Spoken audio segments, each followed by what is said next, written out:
How's it going, everybody? This is my first video on YouTube. Pretty much here to document my entire journey. Thanks for clicking on this. This is the start of my channel. I got an album out, put that in the description, but pretty much I'm going through every song start to finish, all 11 tracks, breaking down exactly how I did it. I won't drag on too long, so let's start with the drums. Everything's in a drum bus. I'll go through that in a second. We've got a closed hat.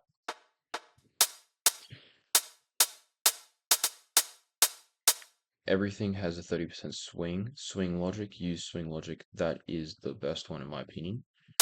Everything is a 909 drum. My reference track is this Chris Lake Savannah song. I pretty much copied the entire drum placement. That's how I got the idea going for this. In his track, from what I could tell, he's using just 909 drums, and they're 909 drums by themselves are weak and unprocessed. So throughout this track, you're going to see a lot of distortion, a lot of compression, pushing the drum bus hard, adding reverb, pretty much process these drums myself. That's how the mix of this track is so clean, uses the purest forms of these sounds, and then I'm processing them myself. I feel like it's definitely a pretty good technique in my opinion. This is one of the best mixed tracks, and it all comes down to sound selection. Sound selection is key. So we've got the closed hat, adding a bit of reverb, high pass, shaker,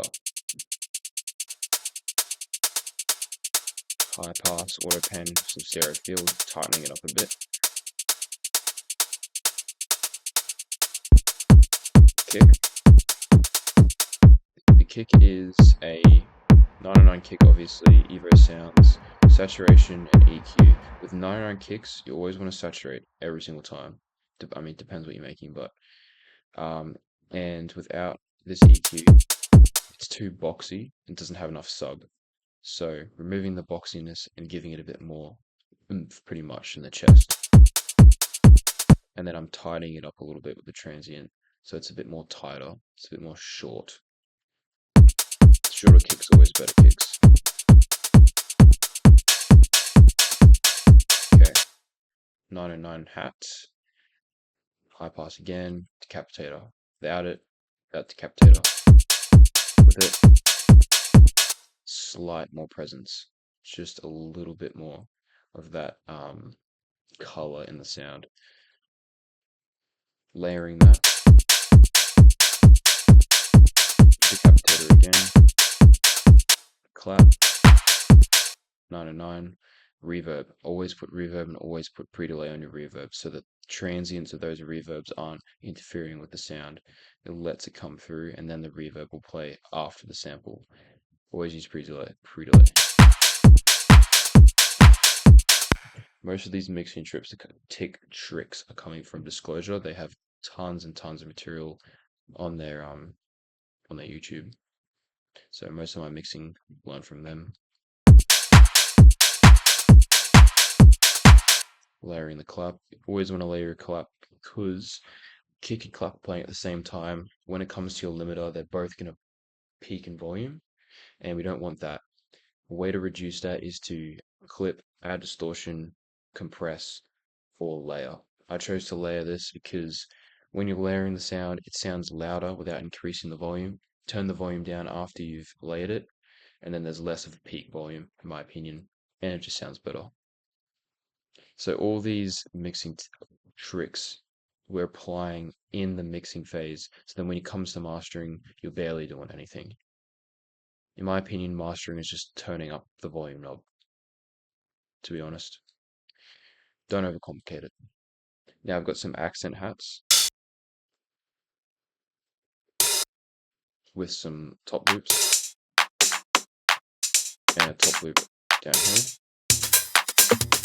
I've only taken out the first bit of this sample.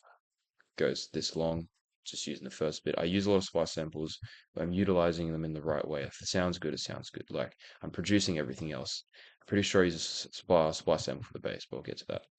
And Core 909 kit from Ableton stock. We got crash cymbal and a ride. I am automating the tune this to increase over time. Add some automate everything, guys. Like, honestly, if you can automate it, it sounds less boring, less repetitive. Now, vocal, splice vocal, you can hear a lot of them, but look, I'm a starting producer, like, what else am I going to do, honestly? Way you wanna be with me forever. The way you wanna be with me forever. Chorus, high pass, getting rid of some muddiness, compressing it, and then adding a West End vocal rack, which I can link in the description if you want me to. Pretty much watched his video. I think you can download it, but I just copied every parameter. And you can just chuck on any vocal. So it just saves time. If it sounds good, then I'll put it on. This is the main idea of the track, which is a minor ninth chord pitched around.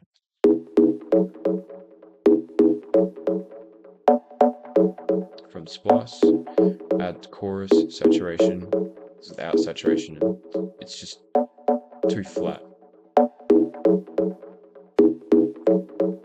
I'm compressing it hard, and then just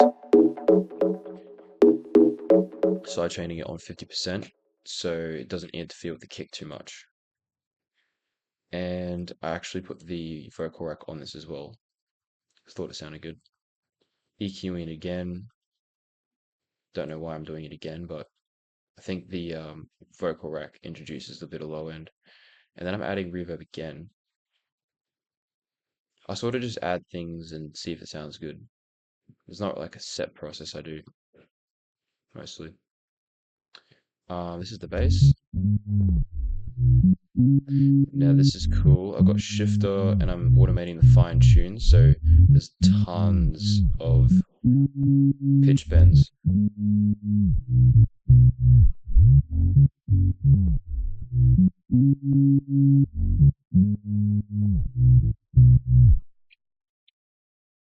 And I'm EQing the sub out. You don't want that. Most tracks I'm getting rid of like anything below 30 hertz because if you're playing it on like big subs, the subs are just gonna move back and forth like that. Like there's just no point. Splice sample here. As a fill. I'm utilizing part of the splice sample here. It's a chord, and what I'm doing is adding chorus, delay, and then I'm pitching it up slowly, and then when the delay comes, it just goes crazy.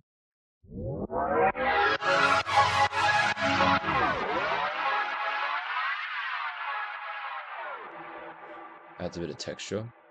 With shifter, I think that's everything. Oh, and then there's a second synth that comes in here. Part B of the chorus, it goes in chords. This is actually a stock Serum preset, Serum 2, PL Atom. It's pluck. And pretty much saturated that, added reverb, high passed it, just the standard stuff. Getting rid of that click at the start, interfering with the kick. But it's pretty much the bare minimum. It's the bare minimum. This is my best mix track using the bare minimum. Saturation, reverb, and EQ.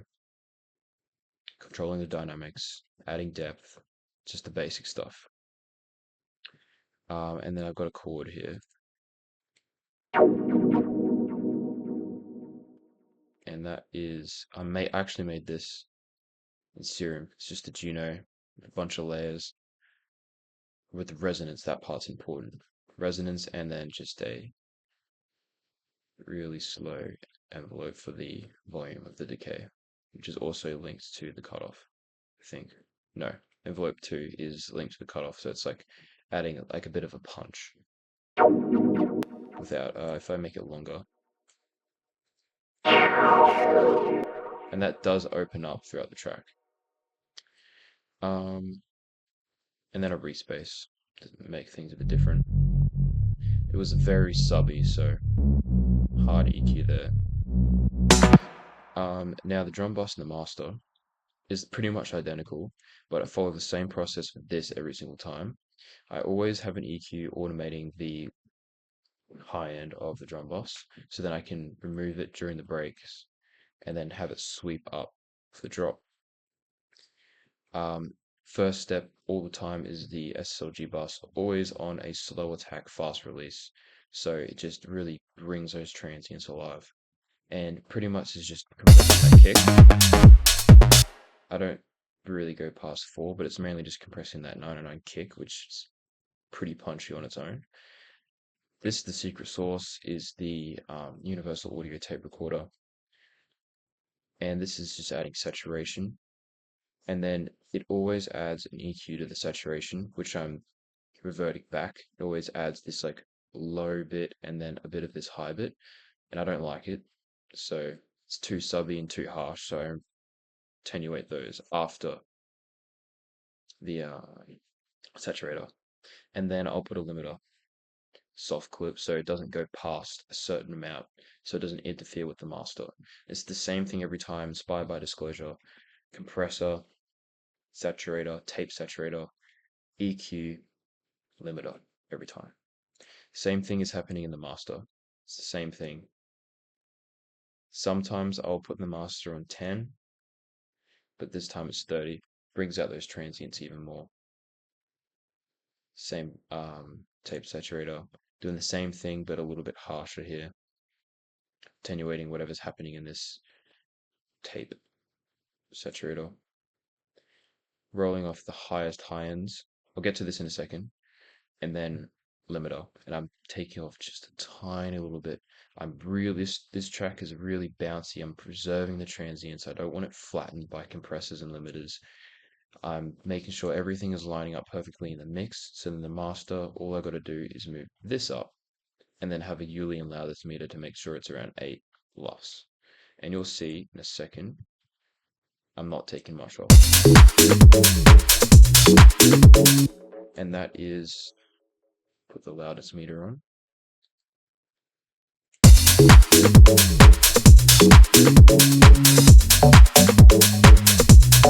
Like I could make it louder, but this song isn't designed to be louder in my opinion.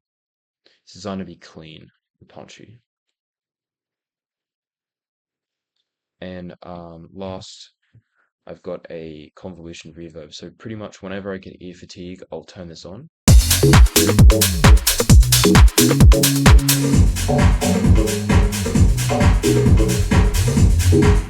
So it like puts me in a new space and, you know, like fresh ears. Sometimes I'll produce with this on, and it just like keeps things fresh, to be honest, and it's kind of fun. Play around with that a lot. Anyways, that's everything in this track. The arrangement, look, it's pretty much just simple. You got intro, drop, post chorus, break, build up, drop 2 here, drop 2 with the new synth, and it goes back to the first drop here, linking back, and then an outro where I'm just removing drums slowly.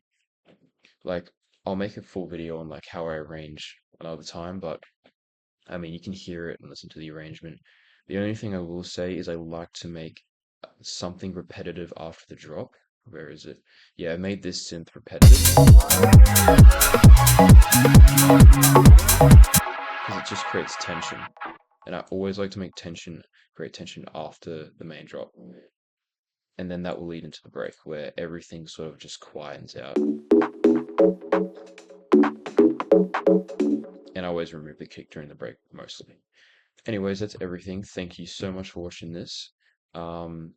Stay tuned for the next video where I'll break down my second track, moving on. Link of the album is in the description. But anyways, have an epic day, and I'll see you all later.